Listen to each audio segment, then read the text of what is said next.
Sebanyak 449 calon jemaah haji dari embarkasi Palembang yang tergabung dalam kloter pertama, Jumat 4 Agustus 2017 terbang menuju Madinah dengan menggunakan pesawat Saudi Arabia Airlines.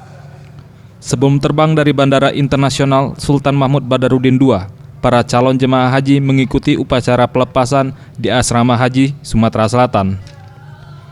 Jamaah yang berasal dari Palembang, Pagar Alam, Lahat, dan Jambi dilepas langsung Gubernur Sumsel Alex Nurdin.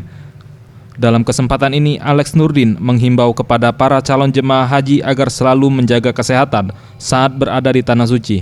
Disebabkan saat ini cuaca ekstrim sedang melanda Mekah dan Madinah, sehingga suhu udara menjadi sangat panas hingga 50 derajat Celcius.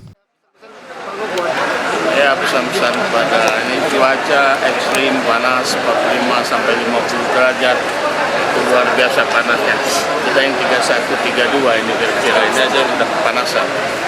Oleh karena itu jaga kesehatan, makan yang cukup, tidur yang cukup, istirahat cukup, banyak-banyak minum air putih. Air putih di situ berlimpah, zam-zam paling baik.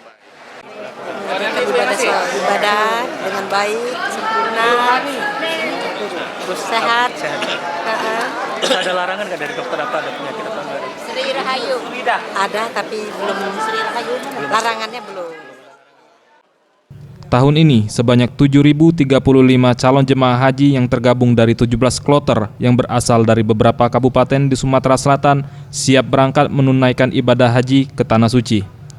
Kuota jemaah haji asal Sumsel pada 2017 ini meningkat dibandingkan tahun sebelumnya. Tim Liputan Sriwijaya TV.